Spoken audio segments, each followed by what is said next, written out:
Smart saving plan తో మీ ఆత్మీయులకు ఉజ్వలమైన సురక్షితమైన జీవితం అందించండి. టాటా ఏఏతో ఇది సాధ్యం. మీరు అడిగే ప్రశ్న తెలుసు నాకు. నేను కరెక్ట్ ఇయ్యాలంటి వరకు నేను ఎప్పుడు మాట్లాడలేదు.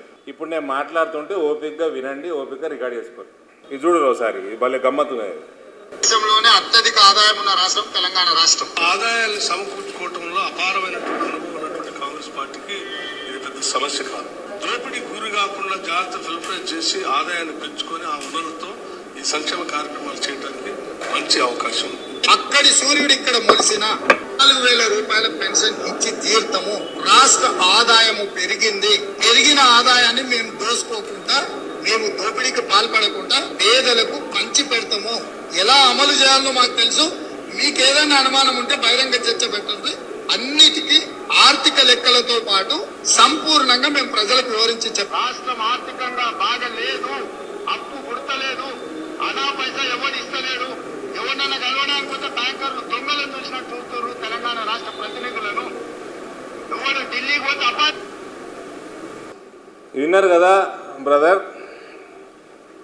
బ్యాక్వర్డ్ క్లాసెస్ని రేవంత్ చాతగాని దద్దమ్మ పాలన కప్పిపుచ్చుకోవడానికి బ్యాక్వర్డ్ క్లాసెస్ తోటి వాళ్ళ సెల్ఫ్ రెస్పెక్ట్ తోటి ఆడుకున్నాడు ఇన్ని రోజులు. రెడ్డి, నేను ఎన్నడూ కులం గురించి మాట్లాడా. రెడ్డి అన్నది కులం కాదు, నేను గుణం అంటాను. గ్రామ పంచాయత్ స్థాయికి వెళ్ళి రాష్ట్రాలు నడిపేదాకా, సొసైటీలు నడిపేదాకా సోషల్ రిఫార్మ్స్ కానీ సోషల్ వర్క్ కానీ అన్నిట్లో ముందుండే కులం అది. దిశానిర్దేశం చేయగలిగిన కులము సమాజానికి. సో అది పక్కన పెడతాం. 1947కి వెళ్ళి 2027 వస్తుంది రేపు. 80 ఏళ్ళల్లా నీకు ఒక్క బీసీ దొరకకపోయా నీ పార్టీకి ఉమ్మడి ఆంధ్రప్రదేశ్లో ముఖ్యమంత్రిని చేసుకోవడానికి. నీవు చాతగాని పాలన కప్పిపుచ్చుకోవడానికి నువ్వు చేసిన వాగ్దానాలు ఒక్కటి కూడా నెరవేర్చలేదు. కాబట్టి ఇలా ఏమంటుండండి, అక్కడ సూర్యుడు ఇక్కడ గురిసిన ఎలక్షన్ల కంటే ముందు మేము అన్నీ మా వాగ్దానాలు నెరవేరుస్తాం, ఆదాయం పుట్టిస్తాం. ఇక ఫైనాన్స్ మినిస్టర్ గారైతే అసలు టోటల్గా అయిపోయింది, మేము సంపాదించేస్తున్నాం, మేము ఇచ్చేస్తున్నాం అన్న దూరంలో మాట్లాడుతున్నాం. ఇవన్నీ అయిపోయినాక ఎలక్షన్లు కాగానే రేవంత్ మేము బిచ్చపోన్ని, నాకు బిచ్చం వేస్తలేదు బ్యాంకు, నేను పోయి పైసలు అడిగితే చెప్పులు ఎత్తుకపోయేటోట లెక్క చూస్తున్నారు నన్ను అని ఇట్లా మాట మార్చు. అసలు దానికి దీనికి పొంతనుంది. మీరు చేసిన వాగ్దానాలకి, ఎలక్షన్ల ముందర మీరు మాట్లాడిన మాటలకి ఇప్పటికీ ఏమన్నా పొంతనుందా? ఇవన్నీ కప్పిపుచ్చుకోవడానికి ఒక కారణమైతే కాళేశ్వరం, నువ్వు కాళేశ్వరంలో కేసీఆర్ని ఎందుకు లోపలేయలేదు? నువ్వు వేసిన కమిటీ కాళేశ్వరం సిర్ఫ్ కమిషన్ కోసమే చేపట్టిందని చెప్తే రిపోర్ట్లా నువ్వు ఎందుకు లోపటేయలేదు? నువ్వు ఈ కార్ల కేటీఆర్ని ఎందుకు లోపటేయలేదు? నువ్వు ఫోన్ ట్యాపింగ్లో ఒక ఆఫీసర్ని లోపలేయకపోతేవి? అవునండి, నేను ఒకటి అడుగుతా. ఈ మా కల్వకుంట్ల కవిత గారు రాజీనామా ఇచ్చిందా? స్పీకర్ ఫార్మాట్లో ఇచ్చింది కదా. ఇప్పటి వరకు యాక్సెప్ట్ అయిందండి? ఎందుకు యాక్సెప్ట్ కాలేదు? ఏంది దోస్తానా? సంతోషరావుని ఏదో అన్నాడినా జిఎస్టీ టానిక్ల జిఎస్టీ స్కామ్ ఉందన్నాడు ఈ రేవంత్.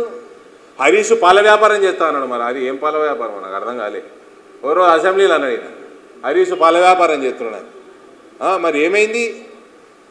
ఇవన్నీ కూడా సెటిల్మెంట్లు, నువ్వు చేసిన వాగ్దానాలు గుడిసున్నా. రైతులు కిలాఫ్ ఉన్నారు, మహిళలు కిలాఫ్ ఉన్నారు, యువత కిలాఫ్ ఉన్నది, ఎన్ఆర్ఐలు కిలాఫ్ ఉన్నారు.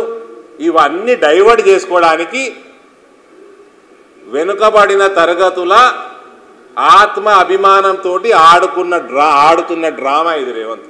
నీకు చాతనైతే చెయ్యి. జయలలితకు చాతనైంది. నీ ప్రభుత్వం, నీ పార్టీ ప్రభుత్వం నొంగబెట్టింది. తమిళనాడుకి వెళ్ళి తెచ్చుకున్నది రిజర్వేషన్. ఉద్దేశానికి చిత్తశుద్ధి ఉంటే where there is a will there is a way. జయలలితకు విల్ ఉండే ఆమె చేసుకొని వచ్చింది. నరేంద్ర మోడీకి వెనుకబడిన, ఆర్థికంగా వెనుకబడిన అగ్రవర్ణాలకి 10% ఇవ్వాలనుకున్నాడు, ఇచ్చిండు. చిత్తశుద్ధి ఉంటే చేసుకుంటావు. నీకు చిత్తశుద్ధి లేదు, నీకు డ్రామాలు చేసేది ఉన్నది. నువ్వు చేసిన పనికిమాల పరిపాలనను కప్పిపుచ్చుకోవడానికి, వాగ్దానాలు నెరవేర్చలేదని అవన్నీ కప్పిపుచ్చుకోవడానికి నువ్వు కల్వకుంట్లతోటి చేసుకున్న సెటిల్మెంట్లు బయటికి రావద్దని ఆడిన డ్రామా ఇది. దీనికి బీసీలు బకరా అవుతున్నారు. ఇక వాళ్ళ ఆత్మాభిమానంతో ఆడుకున్నావు తప్ప ఏమీ లేదు. ఇది అది కోర్టు తీర్పు. నీకు చిత్తశుద్ధి ఉంటే రాజ్యాంగ సవరణ చేయకుండా అవుతుందా అండి? అది ఎవరికి ముల్లికి కూడా తెలిసిడా. నేను మీడియా మీద ఒక చిన్న కంప్లైంట్ ఉందండి. మీడియా అందరు ఛానల్ అందరు ఆప్తులే, నాకు మీ ఓనర్లు అందరూ ఆప్తులే. 4 నెలలు బీజేపీ కవితను అరెస్ట్ చేయకపోయా, దుమ్మెత్తి పోసిరు బీజేపీని మీరు. 2 సంవత్సరాలు కాళేశ్వరం రిపోర్టు నువ్వు వేసుకున్నావు కమిటీ, ఆ కమిటీ రిపోర్ట్ ఇచ్చింది. ఏం చేసినావు? మీరు ఎందుకు చూపిస్తలేరండి? ఈ కార్డు ఎందుకు చూపిస్తలేరండి? అప్పుడు ఎంత ఎంత ఎగిరినరండి మీరు? మళ్ళీ కవిత ఏంది కదా లోపలికి 5 నెలలు 4-5 నెలలు. మరి ఇప్పుడు మీడియా ఛానల్ ఏం చూపిస్తలేరు ఎందుకండి? అంటే ఏమనుకోకుండ్రి, జస్ట్ డౌట్ వచ్చింది అడుగుతున్నా. కల్వకుంట్ల కవిత రాజీనామా చేస్తే యాక్సెప్ట్ అయిందండి? స్పీకర్ ఫామ్లో అంటే చేయలేదా? చేసింది కదా. ఏంది దోస్తానా రేవంత్కి కవితకి?